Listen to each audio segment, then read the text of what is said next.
There is those numerous challenges through the OSCE region. The war in Ukraine, remains as our biggest concern, in line with our mandate and our existing resources. An updated action plan has been shared with the OSCE PA Bureau.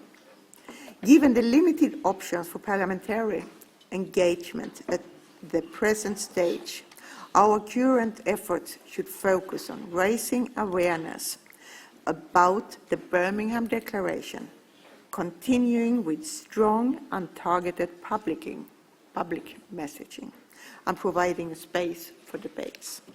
Last month, together with the leadership of over 40 national parliaments and parliamentary assemblies, I took part in the first parliamentarian summit of the Crimea platform. Our message was clear. We, members of OSCE PA, will continue to support Ukraine diplomatically, politically, and we will continue to demand the Russian Federation, and we will until the end of their unprovoked and unjustified war. And I further underlined this message when I addressed the OSCE Permanent Council in Vienna. In response to the steps taken by the Russian Federation to double down in its clear and gross violation of the Helsinki Final Act, joint statements with the executive side have displayed the OSCE family's unity and resolve. We have also had monthly discussion on the web on how the OSCE can address the war in Ukraine and its consequences. And I thank you for your continued engagement in this. Since July, I have continued to reach out to our institutional partners to ensure that our efforts complemented each other. In September, I met with the President of the UN General Assembly. I also engaged with several ambassadors to the United Nations at the work of our Assembly. I represented the Parliamentary Assembly at the session of the Baltic Assembly, where I exchanged views with speakers of Parliament on the security situation in the Baltic Sea region, particularly in the context of the war in Ukraine. Regular consultations with regional parliamentary assemblies must continue to ensure that all perspectives are reflected in our work. The OSCE was once again unable to hold the Human Dimension implementation meeting. However, the Warsaw Human Dimension Conference was a great opportunity to reconnect with civil society representatives. Overall, the state of the OSCE is deeply troubling. The 2022 budget is not adopted yet. And I am also alarmed that the mandate of field operations will hang in balance in the coming month. I have discussed these issues with the incoming chairperson in office a few weeks ago in Skopje.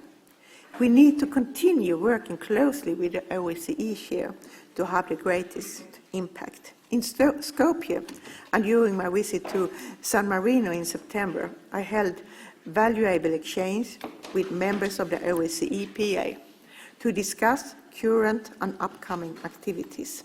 The input of all delegations, big or small, it doesn't matter, is necessary to exploit our potential and fulfill our missions. And I see it's also as very important to meet with delegations when I travel and not only get stuck in the official program and not let there be an official program without meeting, including delegations. And I would also like to mention the support for the new Women Network and the network of young parliamentarians. It should also contribute to promoting inclusive debates and decision-making. Let me note that regular meetings with the International Secretariat have enabled a rolling review of OSCE PA activities and helped identify issues of concern well in advance.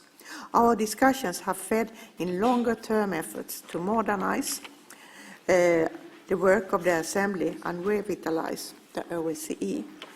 I was glad to participate in the event organized by the Parliament of Finland in September to debate ways we can support our organization. In a similar spirit, tomorrow the Bureau will meet to discuss ways we can rethink our working practice to have the greatest impact. Before I conclude, my thanks go to all your delegations for their activity, engagement in the Assembly. And I was proud to lead our election observations efforts in the United States of America earlier this month. And it's a true pleasure to notice that it's the high level of participation. It was absolutely crucial for the observation.